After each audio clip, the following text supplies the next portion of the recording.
जय हिंद साथियों, स्वागत है आप सभी का free exam zone YouTube channel पर। आज हम आपके लिए जीएस के 50 अति महत्वपूर्ण क्वेश्चन लेकर के आए हैं जो एग्जाम में बार बार पूछे गए हैं। तो आप लोग वीडियो को लास्ट तक जरूर देखिएगा और अंत में कमेंट करके ज़रूर बताइएगा कि आपको वीडियो कैसी लगी। तो चलिए वीडियो को स्टार्ट करते हैं। पहला क्वेश्चन अगर हम देखें तो भारतीय राष्ट्रीय आंदोलन के 1885 से 1905 की अवधि को क्या कहा जाता था? तो भारतीय राष्ट्रीय आंदोलन के 1885 से 1905 की अवधि को उदारवादी चरण कहा जाता था। हम अगले क्वेश्चन को देखें। किस गवर्नर जनरल के कार्यकाल के दौरान भारतीय राष्ट्रीय कांग्रेस बनी थी? तो इसका राइट आंसर होगा लॉर्ड डफरिन। अगला क्वेश्चन देखें। हरमिट ऑफ शिमला किसे कहा जाता है? तो हरमिट ऑफ शिमला एवो ह्यूम को कहा जाता है। अगला क्वेश्चन हम देखें। A nation in the making नामक पुस्तक किसने लिखी है? तो a nation in the making नामक पुस्तक सुरेंद्र नाथ बनर्जी जी ने लिखी है। अगला क्वेश्चन। रंगोली भारत के किस क्षेत्र की प्रमुख लोक कला शैली है? तो रंगोली भारत के महाराष्ट्र राज्य की प्रमुख लोक कला शैली है। झावेरी बहनों का संबंध शास्त्रीय नृत्य के किस विधा से है? तो झावेरी बहनों का संबंध मणिपुरी शास्त्रीय नृत्य से है।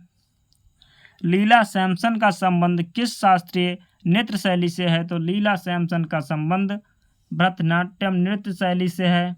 अगला क्वेश्चन अगर हम देखें। हिंदुस्तानी संगीत का सर्वाधिक प्राचीन घराना कौन सा था? तो हिंदुस्तानी संगीत का सर्वाधिक प्राचीन घराना ग्वालियर घराना था। सबसे प्राचीन वाद्य यंत्र है तो वीणा सबसे प्राचीन वाद्य यंत्र है। सरहुल पर्व का संबंध किस राज्य से है? तो सरहुल पर्व का संबंध झारखंड राज्य से है।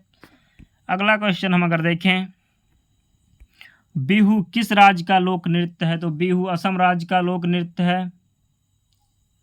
कोणार्क जिसमें हिंदू वास्तुकला की अद्भुत नमूना वाला प्रसिद्ध सूर्य देवता का मंदिर है किस राज्य में है? तो ये उड़ीसा में स्थित है, जिसे ब्लैक पैगोडा के नाम से भी जाना जाता है। कोणार्क का काला पगोड़ा किस देवता को समर्पित है? तो ये सूर्य को समर्पित है। अगर हम पूछें गेटवे ऑफ इंडिया कहाँ स्थित है? तो गेटवे ऑफ इंडिया मुंबई में स्थित है। बुलंद दरवाजा कहाँ स्थित है? तो बुलंद दरवाजा फतेहपुर सिकरी में स्थित है, जिसका निर्माण अकबर ने गुजरात के विजय के पश्चात करवाया था। पीसा की मीनार किस देश में स्थित है? तो पीसा की मीनार इटली में स्थित है। पशुपतिनाथ मंदिर स्थित है तो पशुपतिनाथ मंदिर काठमांडू में स्थित है। भारत की नई राष्ट्रीय शिक्षा नीति की घोषणा किस वर्ष की गई थी? तो भारत की नई राष्ट्रीय शिक्षा नीति की घोषणा 1986 में की गई थी। अगला क्वेश्चन। भारतीय नाट्य संस्थान कहाँ स्थित है? तो भारतीय नाट्य संस्थान नई दिल्ली में स्थित है। इंदिरा गांधी राष्ट्रीय मुक्त विश्वविद्यालय का मुख्यालय कहाँ है? तो इंदिरा गांधी राष्ट्रीय मुक्त विश्वविद्यालय का मुख्यालय नई दिल्ली में स्थित है। संविधान की 8वीं अनुसूची में मूलतः कितनी भाषाएं शामिल थी? तो संविधान की 8वीं अनुसूची में मूलतः 14 भाषाएं शामिल थी, लेकिन वर्तमान में अब 22 भाषाएं शामिल हैं। केंद्रीय भारतीय भाषा संस्थान कहाँ स्थित है? तो ये मैसूर में स्थित है। भारत की प्राचीन भाषा क्या है? तो भारत की प्राचीन भाषा संस्कृत है। अगला क्वेश्चन देखते हैं दोस्तों। भारत के सर्वाधिक प्राचीन लिपि है? तो भारत की सर्वाधिक प्राचीन लिपि ब्राह्मी लिपि है। अगर आप लोगों को इसका पीडीएफ चाहिए तो आप हमारे टेलीग्राम चैनल को ज्वाइन कर सकते हैं, जिसकी लिंक हमने डिस्क्रिप्शन बॉक्स में दे रखी है। भारत में रेडियो प्रसारण का आरंभ किस वर्ष हुआ था? तो भारत में रेडियो प्रसारण का आरंभ 1923 ईस्वी को हुआ था। भारत में निजी क्षेत्र में पहला रेडियो स्टेशन कहाँ स्थापित किया गया था? तो भारत में निजी क्षेत्र में पहला रेडियो स्टेशन बेंगलोर में स्थापित किया गया था। प्रकाश वर्ष किसकी इकाई है? तो प्रकाश वर्ष दूरी की इकाई है।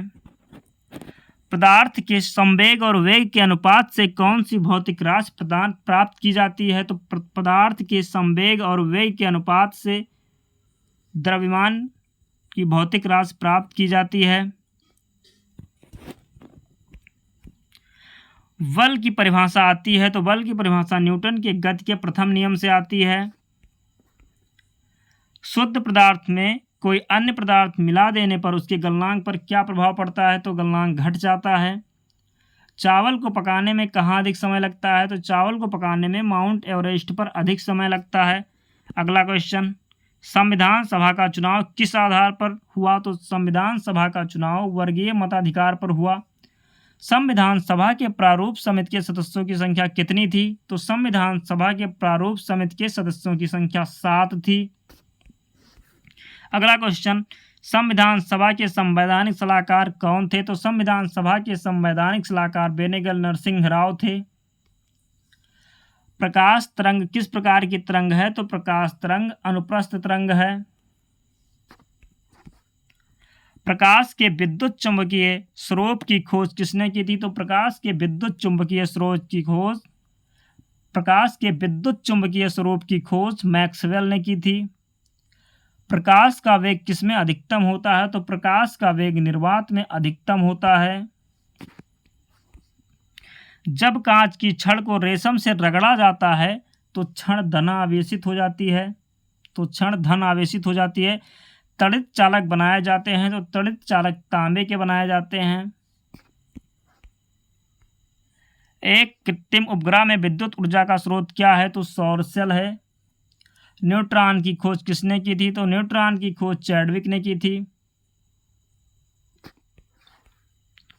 भारतीय संविधान में मूल कर्तव्य को शामिल करने का विचार किस देश से लिया गया है? तो भारतीय संविधान में मूल कर्तव्य को शामिल करने का विचार पूर्व सोवियत संघ रूस से लिया गया है।